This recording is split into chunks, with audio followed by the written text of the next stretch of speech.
What's good, beautiful people? Welcome to another episode of Sportsload.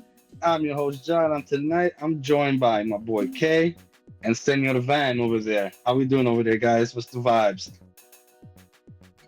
I'm I am happy that we actually have some great fucking NBA finally for fucking Yeah, I man. mean Well, the one Final series Four. is greater than the others. Yeah, this like the Knicks and the Pacers series has been good.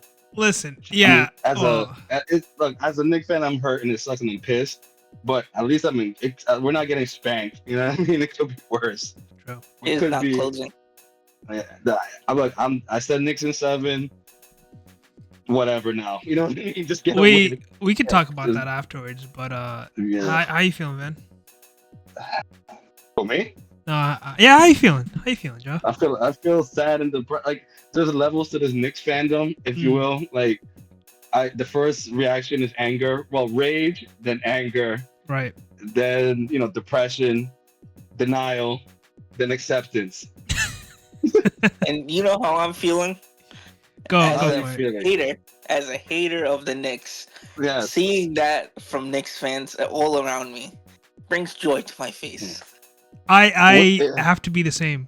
I am the Yeah. same. You're happy. As- You guys are all happy about this, huh? Well, listen, all right. Out of for the most Knicks fans, they are like they're coming out of like this curse. There's a curse on the Knicks. I know that for a fact, right? Clearly, But- yes. The way that a lot of these fans react, and the clip of them throwing shit at the Pacers fan does not Yeah, He's like. from Staten Island, actually. I don't care if he's from Staten Island or not, but Yes, I'm just saying. And a firefighter. he is a And they firefighter. really- Yeah, and he got tickets for the Pacers game in the Pacers. But Yeah. I hope like the Knicks fans deserve. This is what they get, right? Like this is karma, right? Like number one, like the Yankees were like, we want X, Y, and Z. I think they were chanting, we want like Houston in baseball. They got Yeah. absolutely smacked. It's the same fucking scenario where like the Knicks were like, yes, we're finally made it to the Eastern Conference Finals, and they're getting fucking spanked out of their minds by they're getting Boston smacked. Like the same thing that they did to Boston is exactly what's happening to them. yeah. So Minus the big lead. Yeah, and then these are delusional Knicks fans that just can't. They just overlooked Indiana. They just thought they was gonna mollywop Indiana. Yep. Remember, I said Indiana is probably it's the really most. good. They're complete. They're a complete team. They're a deep team, and they could go depth for depth with Oklahoma for sure. I was thinking, Yeah. debatable, but yeah, Oklahoma's on a different level, I think, right now. No, I'm not saying they're gonna give them a fight. I just said that they got. They Yeah, could use. They're probably 10 men deep. Pause. Yeah. Yeah, they could literally go deep in their bench to get it to not to win, but they're gonna start. They're gonna play. Yeah. So And well, sucks, man. we Just can get fucking sucks. we can get into this later in the pod. I don't think we should spoil Yeah. the energy right now. Let's just Yeah. so My something energy's ready. something we should talk about, I guess, is the tush push that just got is Approved, right? approved. It's still people can still use it, and I don't know if you guys want to know who voted for it and who didn't vote for it. I'm not. It's up to you guys if you want me to Only read it thing off. I don't understand is why the Bills would vote for it. When that's literally like they have Their thing. yeah, it's Well, like they're probably the second team after the Eagles.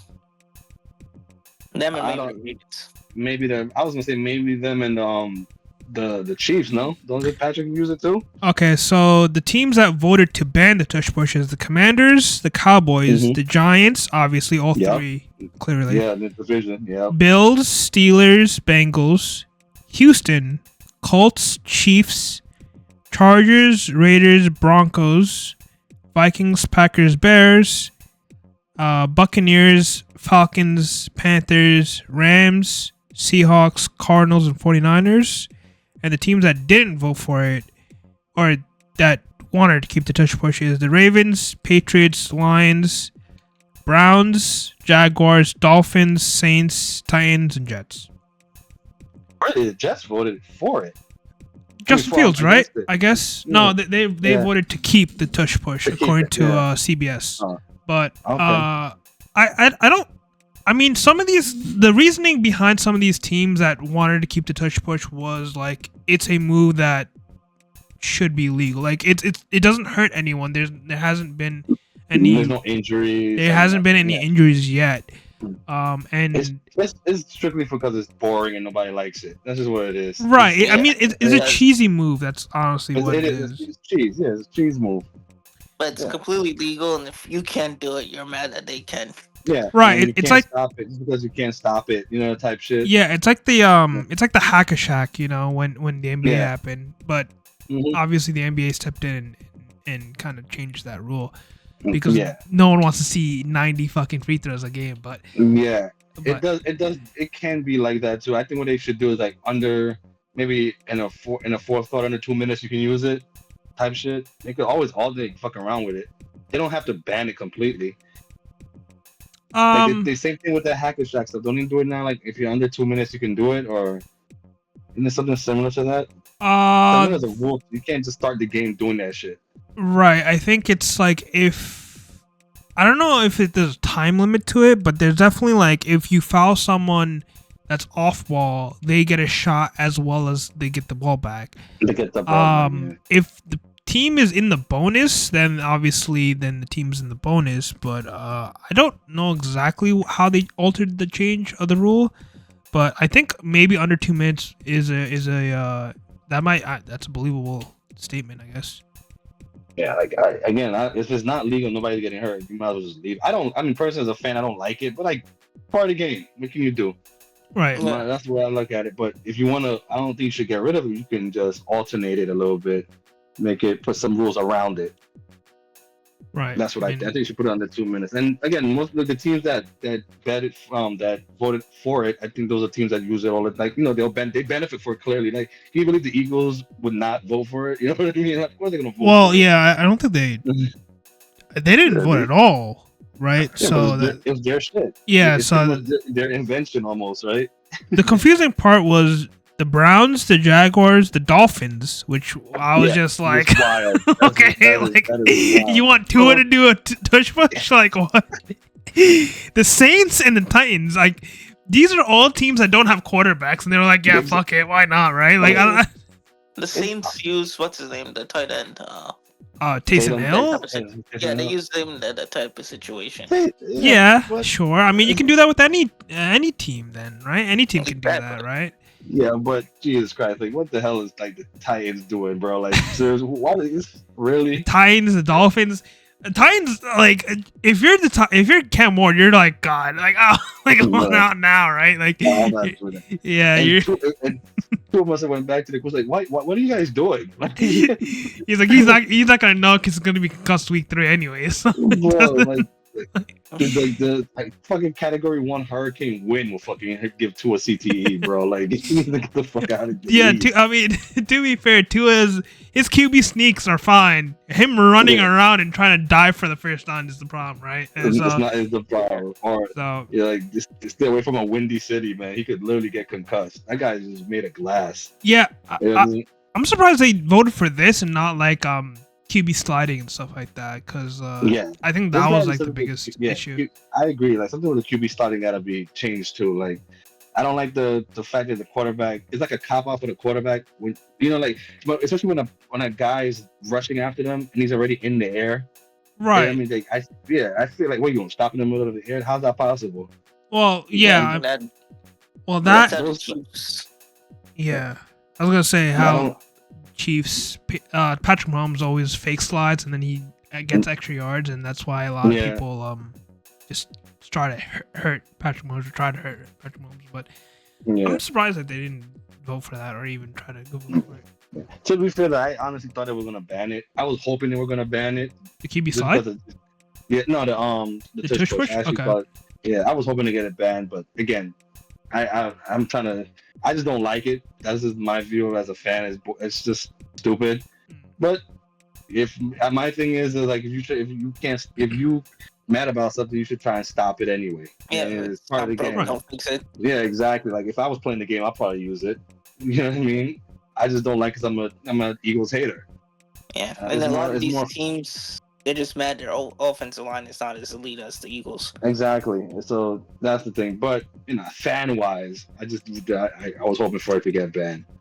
But as a realist, it's not breaking the rules, man. Honestly, it really isn't. It's not a bad. It is what it is.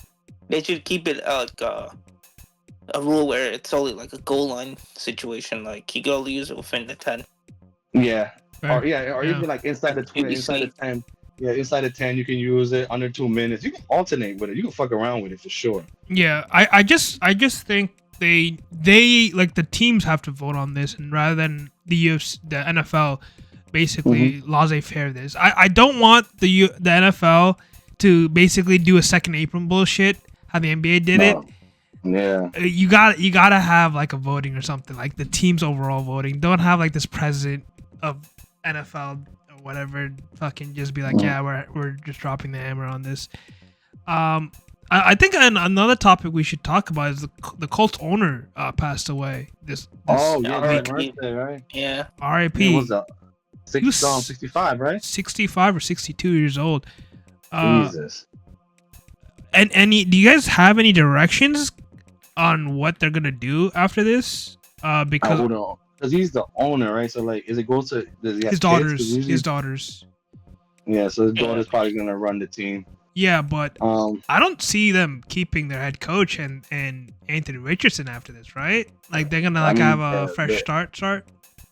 I don't know. This is a tough one because first of all, like the guy just died, so right. It's a lot of. It's proud. If anything, it might actually buy them time. The coach, and the owner. The GM. I think it might buy them some time. The window has the spotlight is more pressure for them to win maybe sooner than later. So either way, going into the season, I think the Colts have to show something. Yeah, I was thinking like comparing this to the Portland Trailblazers. That their owner passed away before COVID, I think, or are you gonna or more recent the San Diego was the San Diego Padres, when their owner just died too. Oh really? Yeah, I didn't know that. And they had a fire. So they pretty much trying to get rid of cut salary. Oh, and then he passed away. Is it this year or is it like before? No, the year technically just started, so it was like the year before, like just before the holidays, I want to say. And 2022. He was trying to cut salary, and now like he passed it. I think he knew he was gonna pass away. I think he was very sick, and he was trying to like cut the cap or whatever financial hit they were gonna take, and he died. So like the team had pretty much realized why they couldn't re-sign like Blake Snell, trading a lot of players. It was just cutting costs, building around the guys they already got, like Arias and Machado and Tatis Jr. The team did well last year, right? So they just ran into the Dodgers, which is unfortunate. Yeah, which is. Yeah, well, the Mets give him a better run, but anyway, it's neither here nor there. 5-game elimination. I was thinking two things because of this: the Portland Trailblazers owner passing away, and they're officially putting that team up for sale. For sale, yeah. A lot of people are thinking that it's going to be like the Seahawks, not Seahawks, Seattle. That would be great, man. Do you guys think that there's going to be a Indiana expansion? Like the Colts might move to possibly St. Louis or Oakland or I don't think so. San Diego. I don't think so. I think they'll draw. They draw fairly well for that market that they're in. They're not like people show up to see they have a diehard. They have a legit fan base. If they were to move though, I would say probably St. Louis will probably be number one on the list. I think they're done with California. Oakland? No, I think they're done with California because California really it's just like they don't really have a legit team that they don't really show out for the Rams. They don't show out they don't really show out for San Francisco like the. Well, that's LA though, right? So like Oakland, they showed out and they were pissed when the Raiders went to Las Vegas. Oakland left twice though, man. Like how many? There's plenty. That's because of money, right? I guess, but the owner, Al Davis was, that guy is wealthy as hell, man.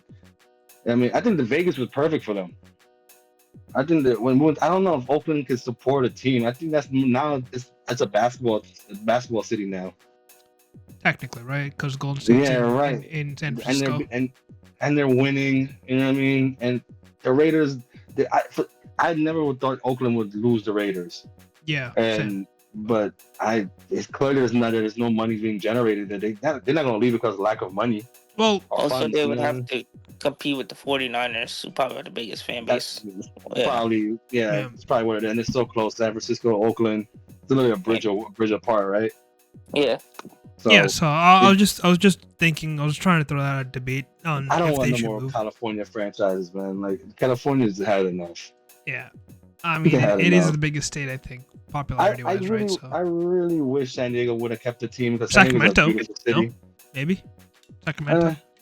Maybe it's a consider. I like San Diego, man. San Diego is really. I love that city. I've been there a couple times. I love San Diego. It's beautiful over there. Military as fuck. You know what I mean? But it's a cool city. La Brea, everything's beautiful over there. But probably not a market for a football franchise. Yeah, I don't know what's going on with the Las Vegas. Like Las Vegas is becoming like the Middle East or Saudi Arabia with all their things. I mean, so you think they struck oil or something? No. So for everyone who doesn't know, WWE just announced that they're not doing WrestleMania this year in New Orleans, and the rumor is that they're going back to Las Vegas. They're going back to Las Vegas, and they got outbid essentially, and like it's just like the biggest like news because they haven't really done back-to-back years in a stadium, and they just got outbidded, and their main reason was because of the money, because of the bidding process. So it's interesting that like and WWE announced that they're doing like every year there's gonna do a Las Vegas thing, so they're doing like a UFC thing, but. Yeah, Las Vegas is I feel like Oakland Athletics, the Raiders, they are like putting some money into there. So you're definitely gonna see an NBA team there. It's the Sacramento Athletics right now. I don't care what it is, but they're playing like a minor league Sacramento baseball field. Yeah, but that's because that's temporarily, right? Because they're building that massive stadium. I mean, at least they're not the Rays that play in the Yankees. That's because of a hurricane, though. That's different. Yeah, and that team. What do you mean? One's moving. One had a hurricane rip through their roof. But that should be a sign for you to move that team anyway. That franchise is terrible. Not badly run, but Tampa's not a base like it's not really like a baseball town really, which is weird because there's a lot of old heads there. You'll think they just want to sit back and watch baseball. But they don't really support that friend like what 16,000. The crazy thing is though that it holds the minor league, the Yankee Stadium in Tampa holds like 16,000 people, and that's pretty much the Rays fan base. That's like diehard Rays fans. That's pretty much it. Like, you're not gonna build a 30,000 seater and only have 16,000 people sitting there. The Rays technically won recently. I mean, not. They're not poorly run franchise. They always come around and win. They'll go. They're technically a small market team, right? I think considered. But and they seem to always hit with pitchers, but they just end up playing for the Dodgers eventually. That is right. Yeah. They know what they got. They're not gonna pay them. They're not gonna pay them. They're just like, you guys go. We'll trade you to LA real quick. We get what we can from them. Yeah, that's pretty much it. That's how. That's how baseball is. LA and trade. I heard Paul Skeens might be going there. Yeah, I seen some videos where it was like who hangs up first, and then it was just a bunch of New York Yankee like bench players, and then Paul Skeens. I was just like, what are we talking about right now? Like this guy's one of the best pitchers of all time right now, and we're just throwing like. As much as I would love that, the Yankees don't have much to offer for him. No, nobody has much to offer really, unless you maybe what. It's a king's ransom, right? Like you exactly. You're gonna pretty much deplete your whole farm system, pretty much. Yeah. I mean, what did the give away for Garrett Cole or like? They didn't give him much because Garrett Cole was not like Paul at the time. But then when it was it was Padres versus when he went to Houston, it was a different story. And then obviously Houston, he blew up. Yeah, the knock on Cole when he was in Pittsburgh, like, let's see how he plays under real pressure, like when when it really matters. The same thing's gonna be said about Skeens. Like, can he play on a winning team where you could be the shiniest turd on a shitty team? You know what I mean? Like, let's see how you go against him. You play for Houston or the Yankees or the Dodgers. You know what I mean? Like, that's how you know your worth. Problem is he's an arbitrary, so they're not gonna move him. You're gonna have to trade for him, and you have to give up pretty much a king's ransom for sure, 100%. Him, he's definitely gonna be like the high-end market, and you're gonna give up all your number ones. Basically, you have to give up what the Padres did with Soto, right? Plus Soto, yeah. Essentially, a little bit more, but obviously because he's a pitcher. I would say more than that because he's a pitcher, and pitchers they have a shelf life. Yeah. So especially a guy like a hard thrower like him, yeah, he's gonna warrant a quick king's ransom. Especially being a win now mode. Speaking of shelf lives, are we gonna talk about the awards for the NBA? Yes, indeed. I mean, no surprise, the climax is finally over with the whole SGA Joker MVP. It was pretty much win Game 7 and you're the MVP. You know what I mean? That's what it looked like optically. Look, I feel the same way, man. I agree with you, but I understand why they had to give it to SGA. Like, I disagree. Like, it should just give it to Joker. Me personally, I think Joker's a better player, but you want to have something new, something. So the odds is he's going to win it again next year. Seriously. They're gonna feel pity and give it to him next year. Because last year, I think it should have went to Luka. I don't know. I mean, but look, okay, but we all agree that Joker's probably going to be in the conversation again next year, right? Yeah. I mean, Shea as well, though. So it's just going to be default character versus Joker. You know what I mean? Basically. Any name here. I mean, that's kind of the LeBron effect when LeBron was coming through, and there's going to be like voter fatigue. I think the Shea thing. That's exactly what happened with this one. I'm happy that Shea won because it's kind of bringing back the old times of the MVP where it's like the best player on the best team gets MVP. Rather than like the storyline of like, oh, Joker like went over and he fired his head coach and is not coaching, and I'm done with this WWE bullshit anymore. I'm done with it. And the reason, like Russell Westbrook created it when he did the triple double thing. When James Harden deserved that MVP, and Russell Westbrook was like the 8th seed and got smoked in the playoffs, got swept in the playoffs.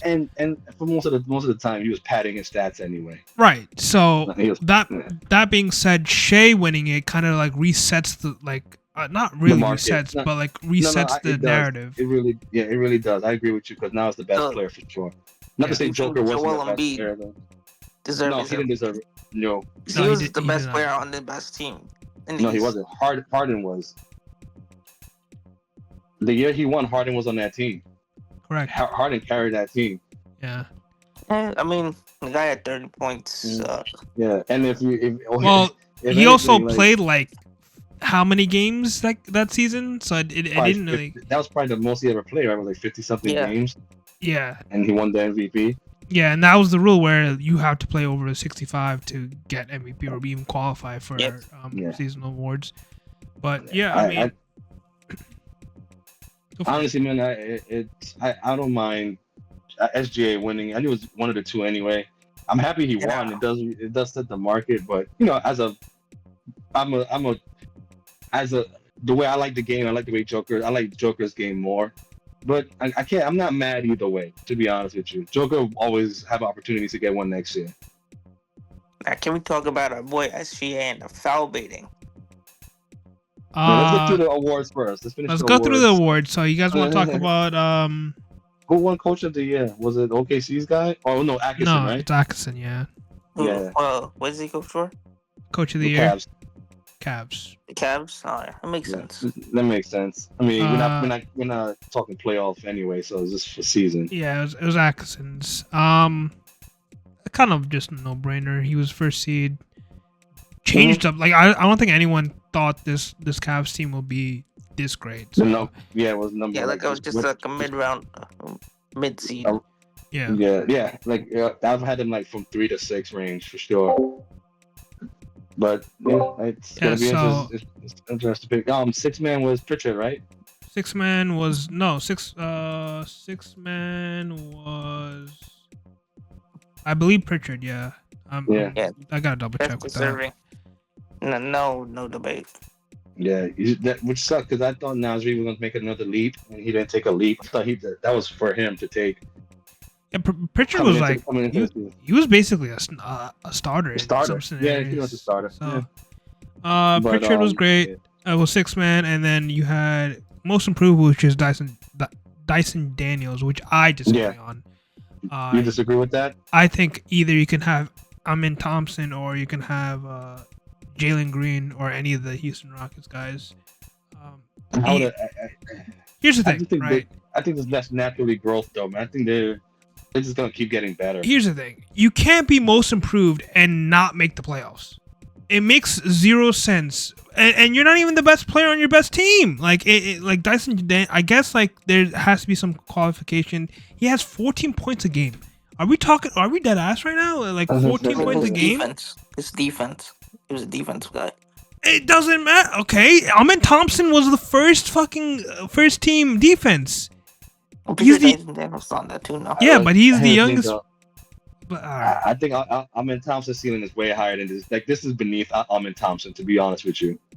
I agree, but I think this is beneath him. I think like Amin Thompson's better. Like, yeah, the thing is I think with this award, I think it's very tricky. The little engine that could kind of thing, you know what I mean? Like, I expect like a bench guy to like. To me, I don't look at it as a big, because a most improved, like, what's the chance like do they ever gonna get better than what they? This is pretty much their peak. So you're not gonna see these guys ever again next year. So looking back at the rewards, right? Last year was Ms. Maxey. The year before was Larry Marketing. The year before that was John Morant, the second overall pick. Wow! Right. Yeah. See, that's a huge drop off. Then you then you have Brandon Ingram, Siakam, Victor Oladipo when he was on the Pacers, Giannis in 2016, Giannis, CJ McCollum, Jimmy Butler when he was on the Bulls, Goran Dragic when he was on the Suns, and then Paul George, who was already an All-Star with the Pacers. He probably was coming off that damn knee surgery. But that's probably that knee surgery. And then after that, you have Ryan Anderson, Kevin Love, Aaron Brooks, Danny Granger, Hedo Turkoglu, and then obviously onwards. Yeah. Back then, it was you can see the jump. Now it's just like whoever is namesake wise, right? Yeah, I guess this is the first year. I don't know. I don't know who would I've given it to anyway. Like I don't really value this award because the chances are this award what is Dyson Daniels gonna do next year? If he repeats this is pretty much his peak, right? Like, we can all agree on that. Yeah, I mean, obviously it has to be like the guy that's. See, I wouldn't even know how would you give that to a most good player because all the stars get better, right? Yeah, like, I think it has to be either the biggest jump and then it has to be a non-lottery pick a player. Yeah. I agree. That's how I would view it. Because like Victor Van, like he can drop 35 and then he'll get most improved. Like that doesn't make sense. He's the first pick. He should be getting that, and he should keep getting better. Right. To me, like a guy that pops into my head will probably be like just because it's BCC by like OG Anunoby, like starting like making 10 points a game, and then boom, he averages 20 points a game. You know what I mean? Like players like that, like role players like Josh Giddey Josh would be Giddey's a good example. Shout, you know. I'm surprised he didn't win it. I think he just didn't have enough probably minutes. You understand? Minutes, maybe either minutes or he just didn't get enough. Like we could also name a ton of players that's better than Dyson Daniels. You know what I mean? Don't get me wrong, he's good and he's young. He's 22 or 23 years old, but like you're 23. How the fuck are you most improved? Like already, right? I think you have to be a serviceman. Like I agree with you, Kay. Like you have to be like a 26 like a older. Draft. Yeah, late draft, second round, maybe. You know, like if Fred VanVleet wins it, who was undrafted, like that'll be cool. You know, like Bronny James, Bronny James gonna be most improved next year. Like, are we Well, that's the thing. If he comes in and drop you like 15 points a game, give you a good 6 rebounds. Yeah, you know what I mean? I guess. I mean, That's a huge leap. And then he's also a name. Yeah, LeBron's. We're not gonna be talking about Dyson Daniels by the end of the week, bro. I'm telling you. Yeah. So I mean, that just tells you it probably was a week. It's probably a week most improved. Nobody really improved that much if this guy's winning it. I mean, I can look at the voting for that, but who else was? Did they have any like other nominees that was in the running for this? Yeah. I believe second place was. I could say Cade Cunningham could be most improved. So, all right, okay.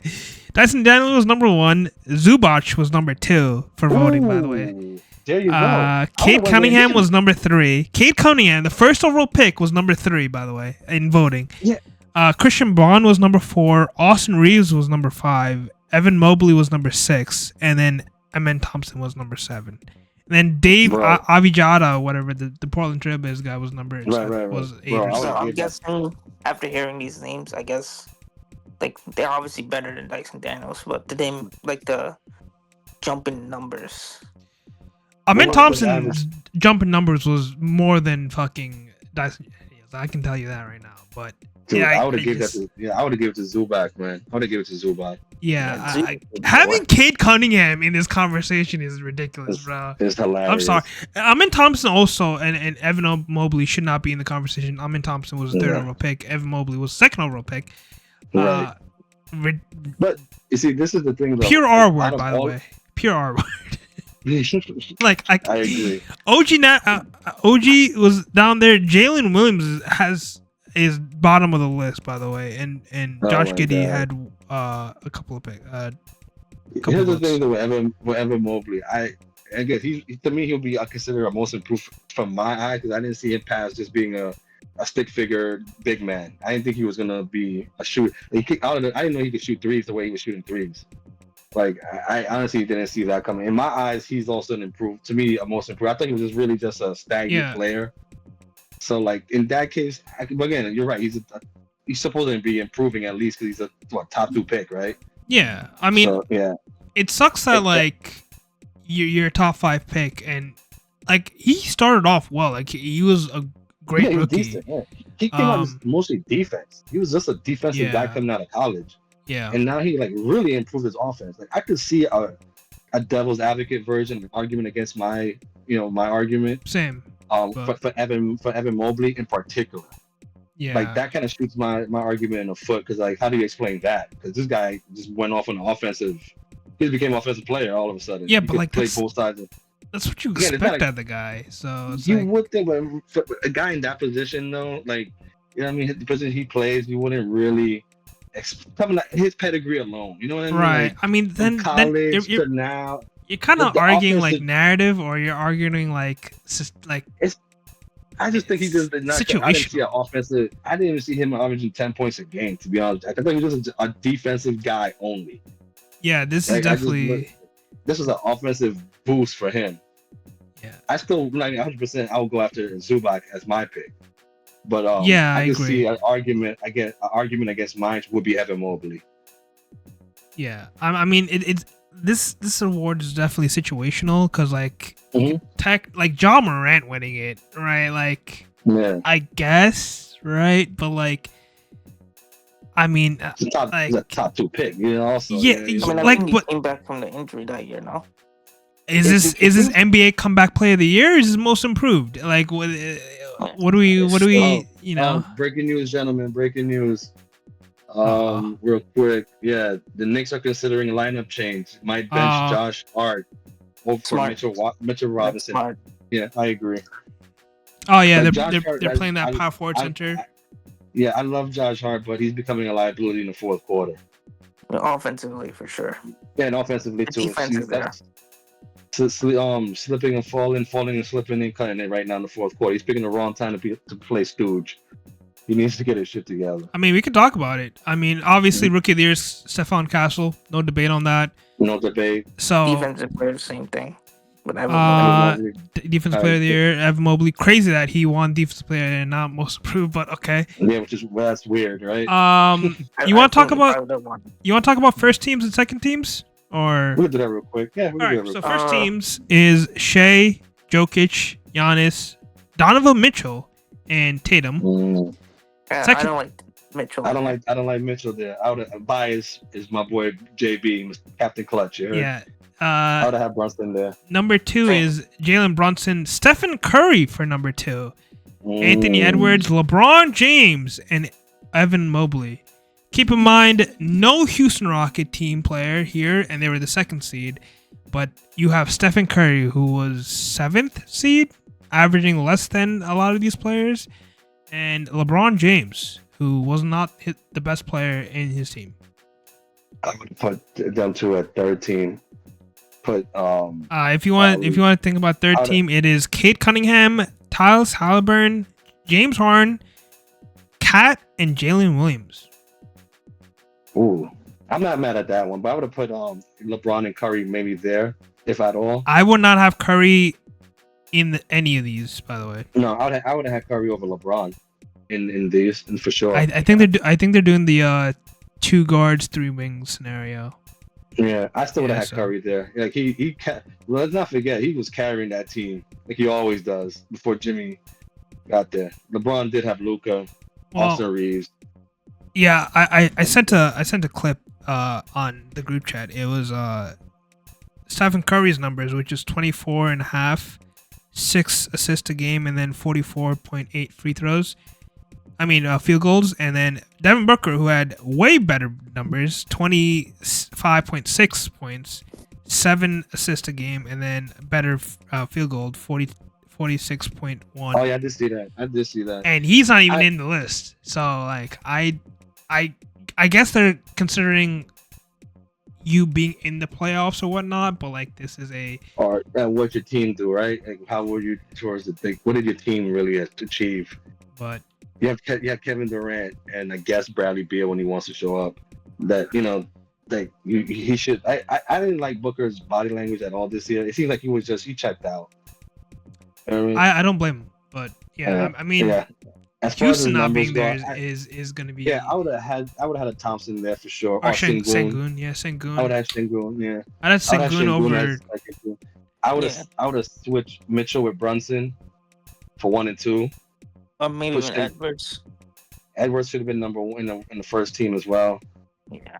But then I think what the things are like. I think if they're basing it on your whole body of work for the season, Edwards did struggle coming out the gate, and then towards the end of the season, he did pretty much where they are right now is because of him.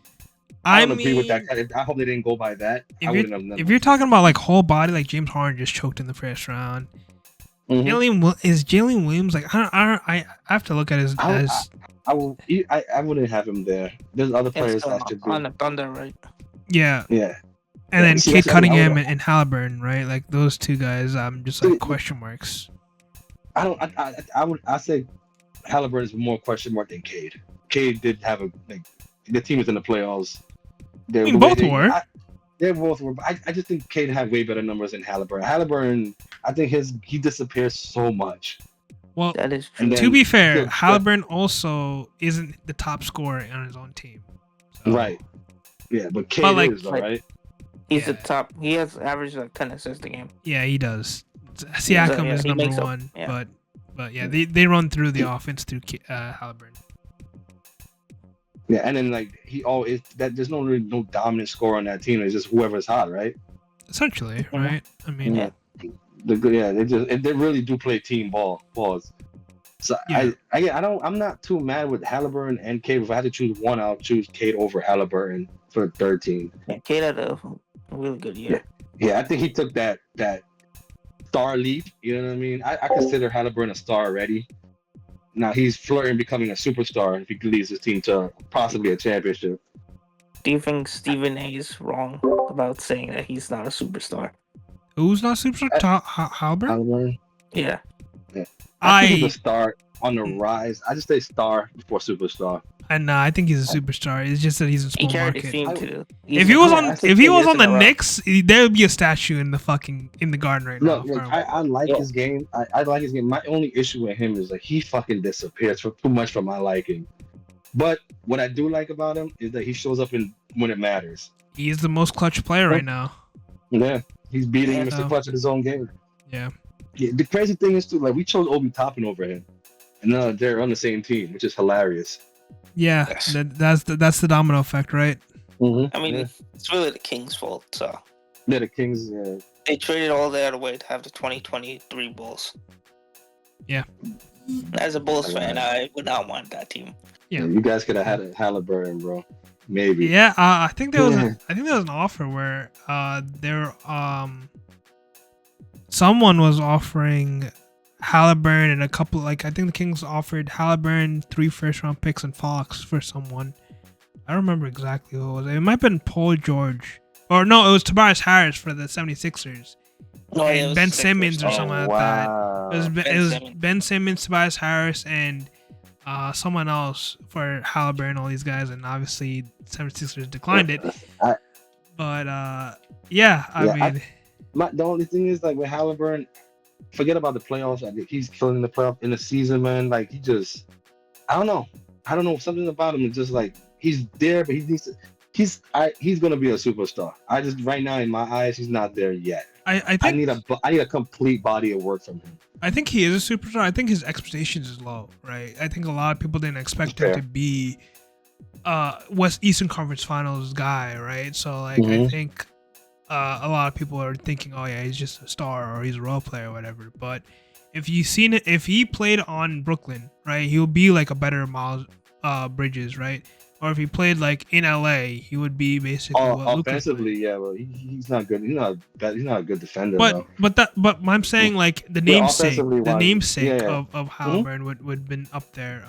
Obviously, him being what he is right now is kind of giving the spotlight. But being in Indiana, which is like the smallest market of them all, no one really gave any view or any fucks about him, which I give him respect for. Sacramento gave up on him way too early. They wanted to win now, so I understand hindsight 2020, but yeah. I would have held on to that kid. Sabonis was cooking though. Sabonis was cooking. Yeah, he was. I would have chose Halliburton over Fox. Agreed. In a heartbeat, yeah. And to be honest with you, like they're the biggest losers in all of Sacramento for real.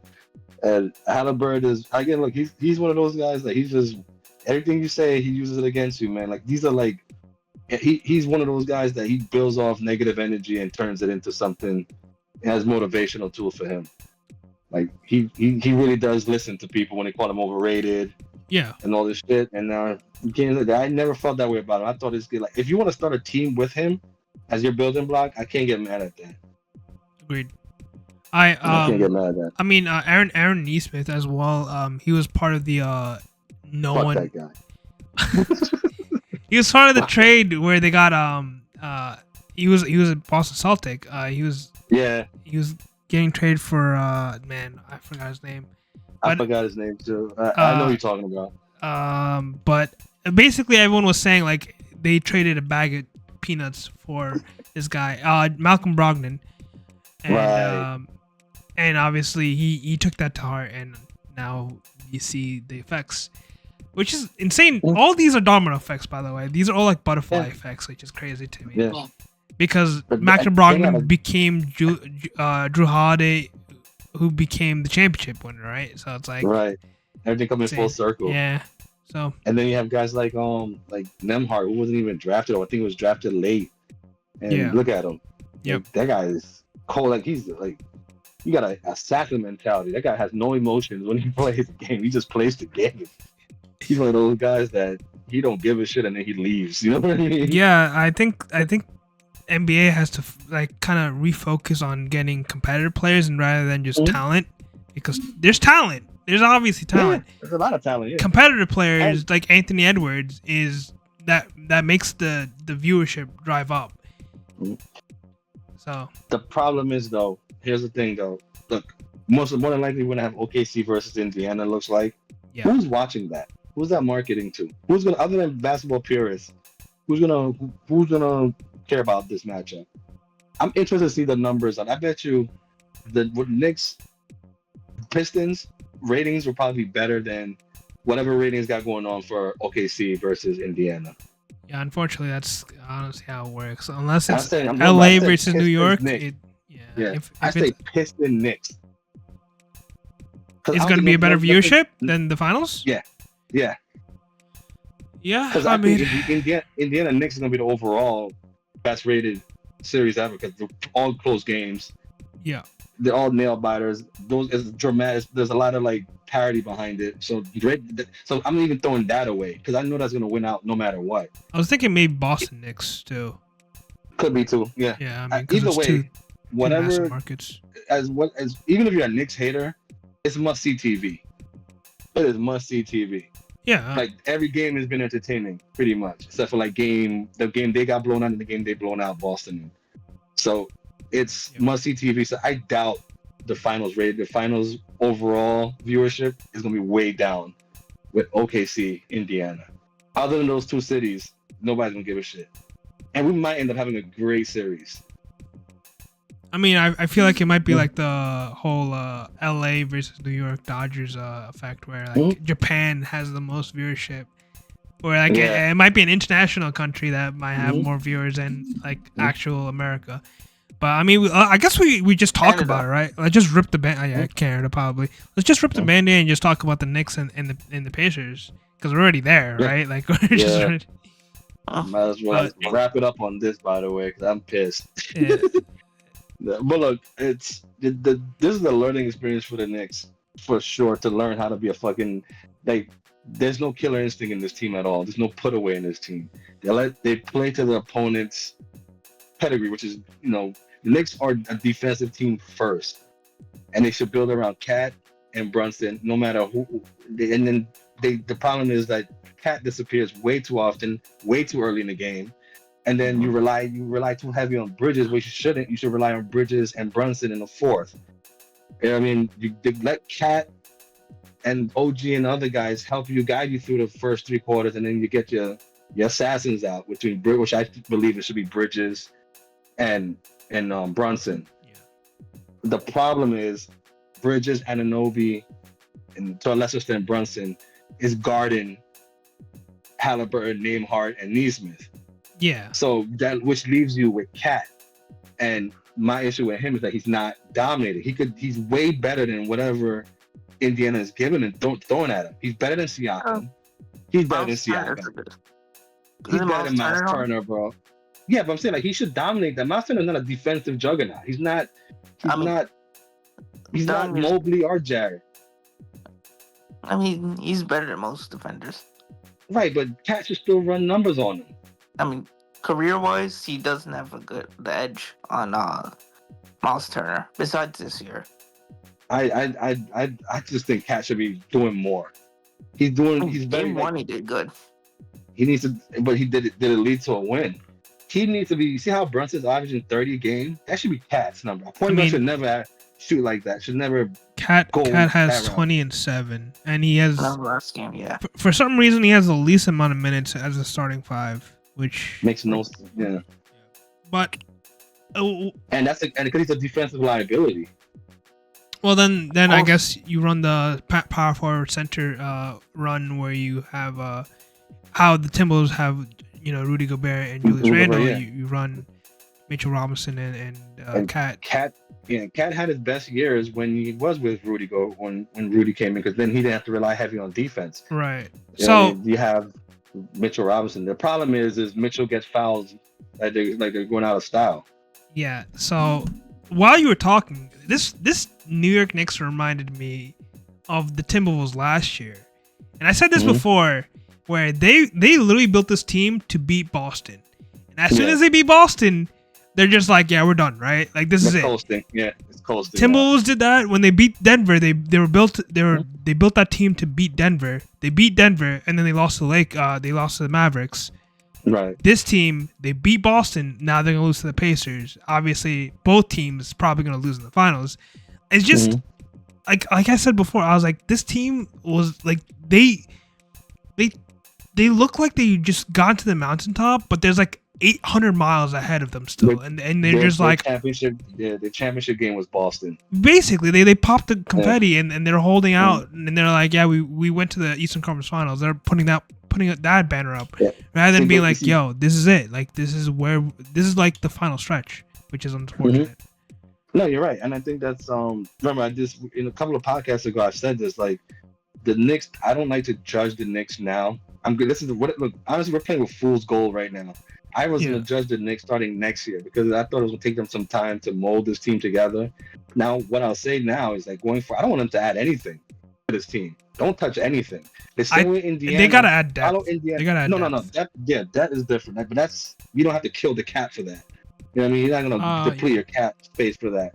Maybe you just get plug in and play. I think they should follow. Now that they have the Boston formula, now they should just follow Indiana's formula now, which is pretty much stand pat, run it again, leave the team the way it is, build on the bench, and then see where you at legitimately.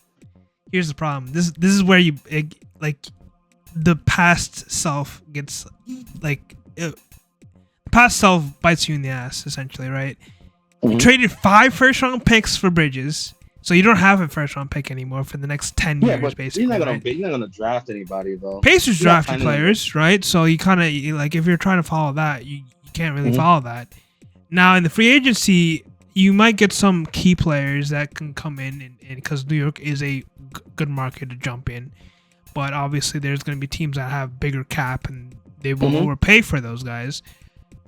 So you have that, and then obviously you have essentially a starting 5 that kind of sits there, and you gave up, DiVincenzo and Julius Randle to get Cat. And here we are, and Hart obviously, and you have now your depth is cut in like 90 pieces. Right. Your cap is kind of getting there because obviously Brunson took a pay cut or stuff like that. You don't have a draft pick anymore for the next 5 years, 6 years. So you're sitting there, you're basically trying to rerun this for the next 5 years, kind of, right? So yeah, starting 5-wise, yes. Yeah, so like unfortunately, like this is it, and obviously you can trade Robinson. Maybe you can sign Precious back. You can maybe sign like Campaign back. Maybe. No, we're good on that part. But like essentially, you're basically going into the waiver wire and just picking up like nobodies or people that are written off, or potentially like you're trading a 2031 pick to get more picks and then trying to finagle in that way. I just don't think. I think the market is not going through the draft at all. Yeah, I mean, it's either that or you have to give up on one of these guys, Brunson, Bridges, OG, or Cat, like one of those 4 guys, and I don't know. It's probably going to most likely be Robinson will be the odd man out.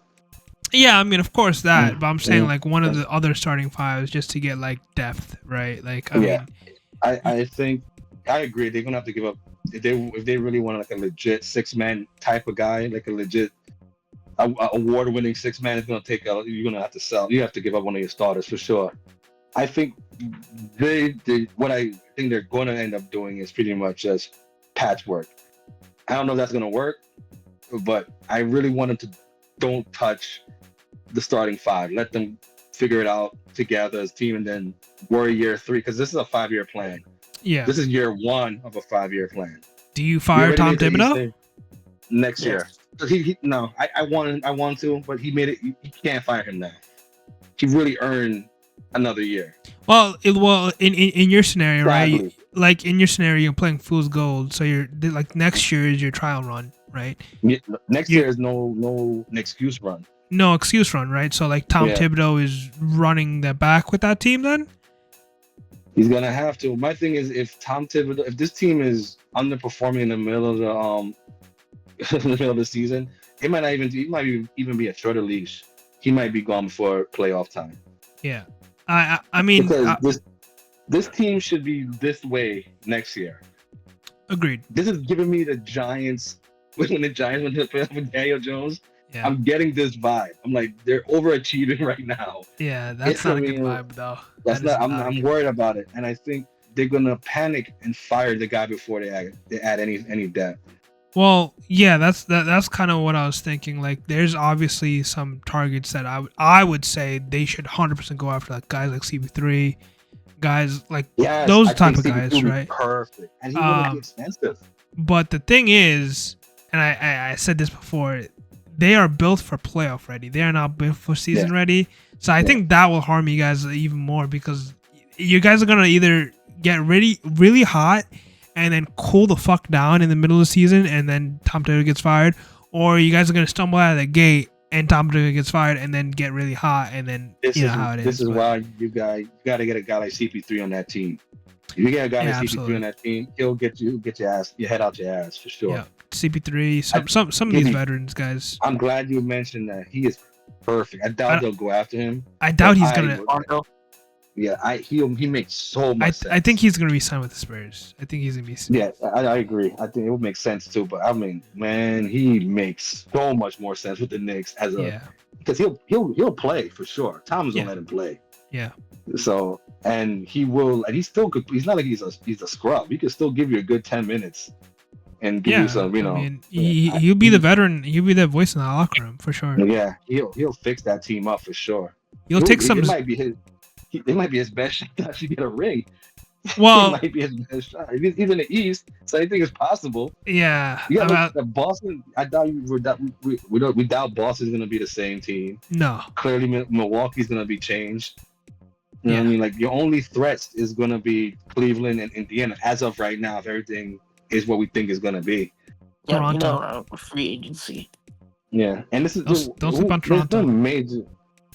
You say Toronto? Oh, Toronto. We'll see. I don't know. Yeah, I'm not sold on Toronto yet. I'm more of a we'll see. I think they'll be like the biggest piece to like one of these bigger trades in some scenarios, like Giannis or whatever. But I don't want to hear the sum of KD, Giannis. I don't want to hear that. Let's live in the real world. Knicks fans are look, we can get delusional, bro. Mm-hmm. I don't want. We're fine. Just get some veteran guys who can ball on the bench. That's it. And the problems with New York, we panic and we get early 2000s all over again. 2001? Talking about in after the last finals, we went to. Okay. Okay. All right. Yeah. No, I was thinking a different panic. All right. Nah. Oh.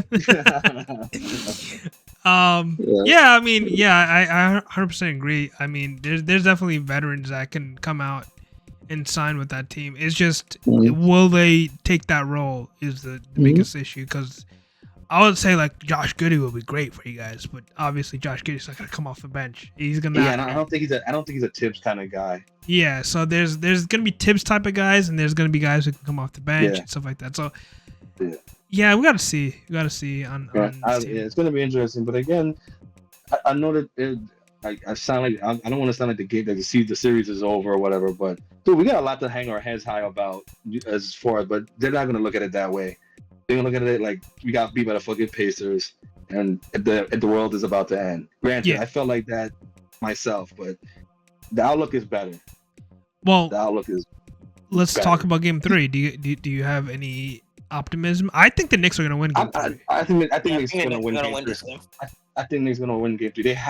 They got to play death. I think that's what they have, the whole Mitchell Robinson thing. They have to throw shit on the wall right now and stick. It's going to be all hands on deck. I wouldn't be surprised to see Prince Achua play.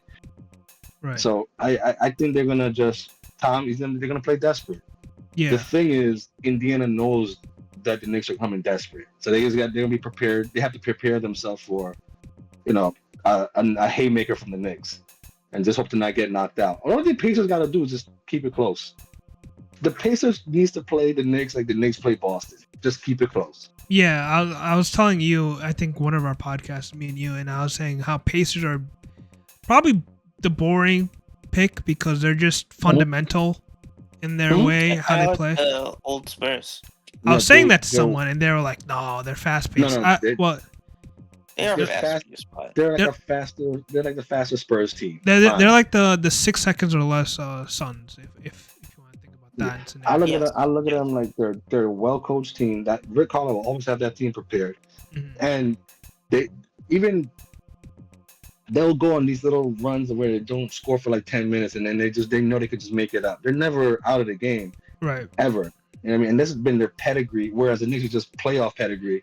This team has been doing it the whole season, coming from behind and doing these things. So like, and hustle. So this is what's going on. This is the effect of when you play too long during the season compared to when you can play long in the playoff and not worry about it because you didn't stretch yourself out, pause in the regular season. Yeah. And they look more prepared and ready than the Knicks. The Knicks look tired, especially in game 2. They look tired.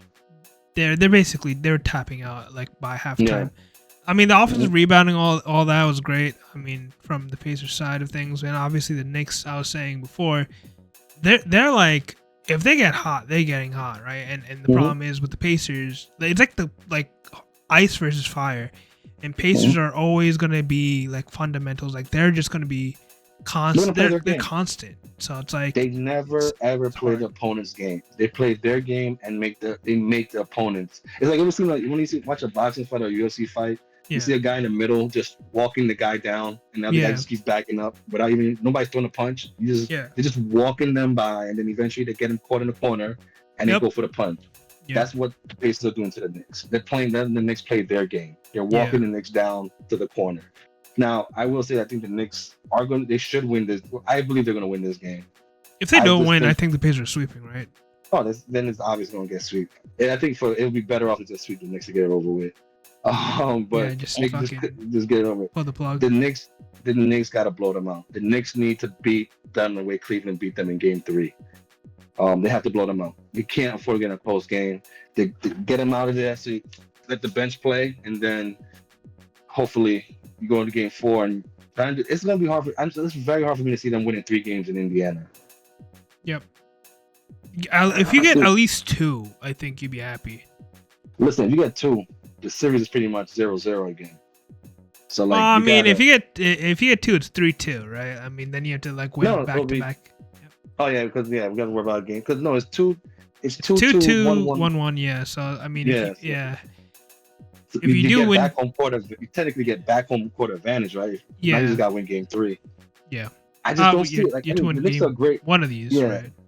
Yeah, the Knicks, they got to win.